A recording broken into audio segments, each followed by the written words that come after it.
जय हिंद दोस्तों, स्वागत है आपका आपके अपने YouTube channel Chunnu GK centre पर। मैं राकेश कुमार राय उर्फ चुन्ना आपके लिए लेकर आया हूं एसएससी एमटीएस परीक्षा 6/10/2021 द्वितीय पाली में इंग्लिश के पूछे गए प्रश्नों को।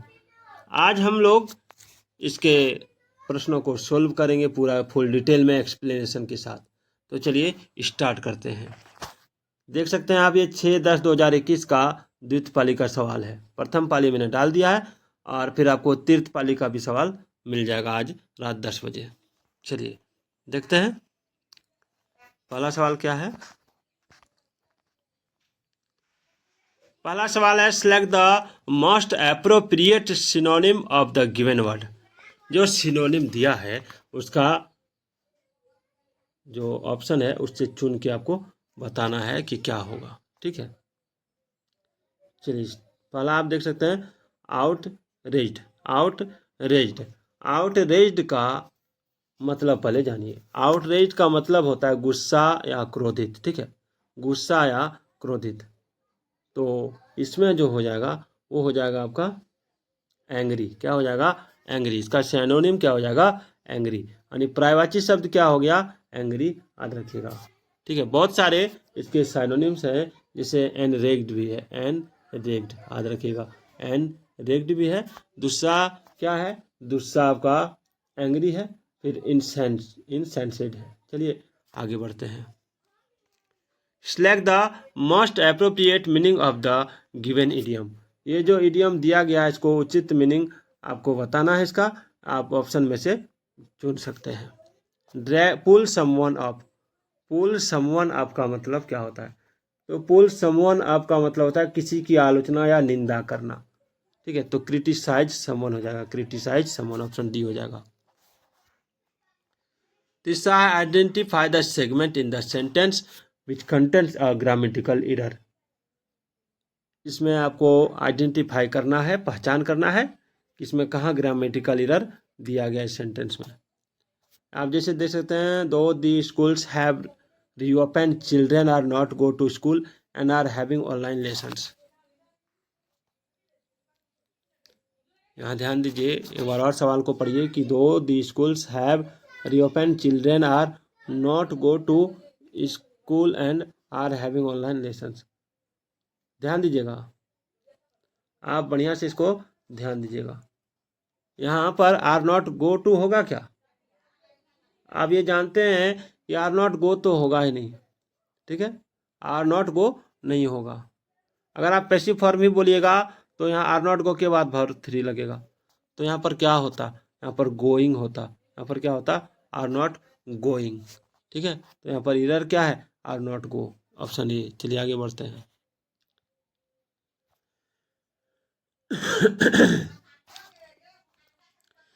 अगला है, select the word which means the same as the group of words given. ठीक है, सेम मीनिंग आपको बताना है। ठीक है, जैसे सर्टेन टू हैपन, इसका सेम मीनिंग बताना है। देखिए इसका मतलब क्या है कि सिनोनिम हो या ये सेम मीनिंग बात एक ही है। तो इसमें जो हो जाएगा वो हो जाएगा आपका, देखिए मैं कुछ वर्ड इसमें जो दिया उसका मतलब भी बता दूंगा। इनिवेटिबल हो जाएगा, इनवेटिबल। ठीक है, तो इनिवेटिबल मतलब अपरिहार्य या अवश्यम भावी। ठीक है, अवश्यम भावी। देखिए इसमें इंडेलिबल का मतलब जो हो जाएगा जिसे मिटाया ना जा सके। ठीक है, अनबिलीएबल का मतलब हो जाएगा अविश्वसनीय। ठीक है, और अनचेंजिंग का मतलब हो जाएगा अपरिवर्तित रहने वाला, जो चेंज नहीं हो। Select the most appropriate word to fill in the blank. आज ने इस स्थान को, खाली स्थान को भरने के लिए आपको इस ऑप्शन में से चुन के भरना है। The dash expenses for a trip to Europe are very high. देखिए इसमें क्या कह रहा है? The dash expenses for a trip to Europe are very high. तो इसमें जो हो जाएगा वो हो जाएगा ओवरहेड। ठीक है, यानी प्रति व्यक्ति खर्च के अर्थ में ओवरहेड एक्सपेंस सही अर्थ रखता है। ठीक है, इस प्रकार पूरा वाक्य होगा, the overhead expenses for a trip to Europe are very high. चलिए अगला, identify the segment in the sentence which contents a grammatical error. आपको वो सेगमेंट चुन के निकालिए इस सेंटेंस से जिसमें ग्रामेटिकल एरर है। तो इसमें कहाँ है ग्रामेटिकल एरर? देखिए ग्रामेटिकल एरर पूछा गया है। आप देख सकते हैं the flood situation in the eastern region of the country remain grim for the 5th day today. ध्यान दीजिएगा, बहुत ही इजी है। इसमें जो सवाल है एक बार पढ़िए कि the flood situation in the eastern region of the country remain grim for the 5th days. यहाँ पर गलती कहाँ नजर आ रहा है? रिमेन ग्रीम में। जब रिमेन ग्रीम में गलती क्या है कि इसमें जो रिमेन ग्रीम है, ठीक है ना, जब वाक्य में noun plus preposition plus noun की बारंबारता रखी गई हो, नाउन ध्यान दीजिएगा, ठीक है, नाउन प्लस प्रीपोजिशन, फिर नाउन प्लस प्रीपोजिशन, ठीक है, जब रखी जाती है noun plus preposition plus noun की बारंबारता रखी गई हो, तो उसी वाक्य में प्रयोग होने वाला वर्ब हमेशा पहला नाउन के अनुसार होनी चाहिए, ठीक है। तो वाक्य में सिचुएशन सिंगुलर है, वाक्य में क्या है? सिचुएशन सिंगुलर है, ठीक है। इसलिए रिमेन को रिमेन्स में बदलेंगे, रिमेन को रिमेन्स में बदलेंगे, और यहाँ पर जो होगा ये आपका ऑप्शन ए हो जाएगा। अगला सवाल है select the most appropriate word to fill in the blank. उसमें भी वही the management is going to change the dash criteria for undergraduate courses. Undergraduate courses है, ग्रेजुएट नहीं, अंडर ग्रेजुएट। चलिए इसमें देखते हैं क्या भरा आएगा।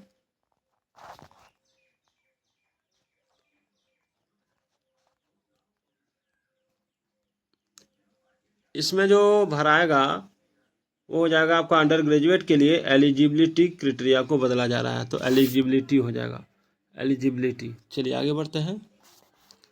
Select the most appropriate meaning of the given idiom, यानी इसका उचित मीनिंग आपको बताना है, ठीक है। टर्न ए डिफ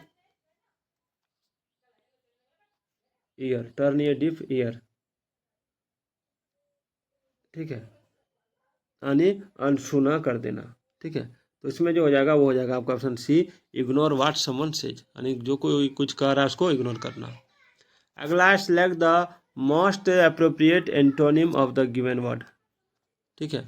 आपको उचित एंटोनिम बताना है। जैसे रेडिकलस है, तो रेडिकलस का एंटोनिम क्या होता है? रेडिकलस मतलब होता है बेतुका, हास्यास्पद, हास्यास्पद, ठीक है। तो इसका एंटोनिम जो हो जाएगा वो हो जाएगा आपका ऑप्शन बी, रीजनेबल। क्या हो जाएगा? रीजनेबल। और होता है सीरियस भी होता है, सेंसिबल भी होता है। अगला select the most appropriate antonym of the given word, यानी ब्लेम का एंटोनिम आपको बताना है, ब्लेम का एंटोनिम बताना है। तो देखिए ब्लेम का जो एंटोनिम हो जाएगा वो इसका मतलब होता है आरोप लगाना, तो इसमें हो जाएगा आपको ऑप्शन ए, प्रशंसा करना, प्रेज, ठीक है। और क्रिटिसाइज मतलब आलोचना करना, सेम है। रिबुक मतलब डांटना, और शाउट मतलब चिल्लाना। चलिए आगे बढ़ते हैं। Select the most appropriate option to substitute the underlined segment in the given sentence. If there is no need to substitute it, select no substitution required. कह रहा है कि आपको इसमें जो अंडरलाइन सेगमेंट दिया हुआ है, ठीक है ना, इस पर ये चार ऑप्शन में से अगर कोई ऑप्शन लग रहा है तो इसको लगाना है, अगर नहीं तो नो सब्स्टिट्यूशन रिक्वायर्ड में आपको टिक मारना है। तो क्या लिखा है कि the days I like to eat nuts and seeds along with fruits as I am conscious of my healthfulness. देखिए इसमें जो है, इसमें गलती कहाँ है, सो देखिए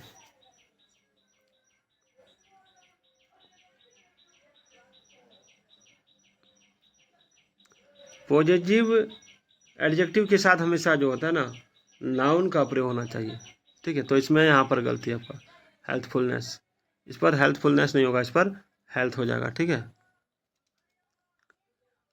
Select the word which means the same as the group of words given. आपको वैसा वर्ड चुनना है, ठीक है, जिसका मीनिंग सेम होता है।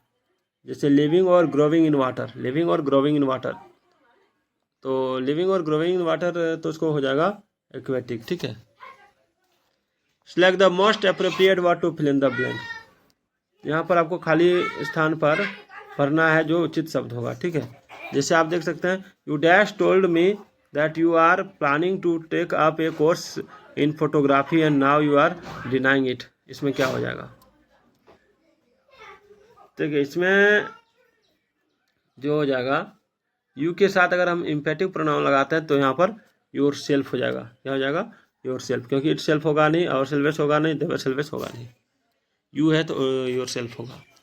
Select the most appropriate option to substitute. भाई नो सब्स्टिट्यूशन वाला है, ठीक है, नो सब्स्टिट्यूशन वाला सवाल है, तो आइए देखते हैं इसको।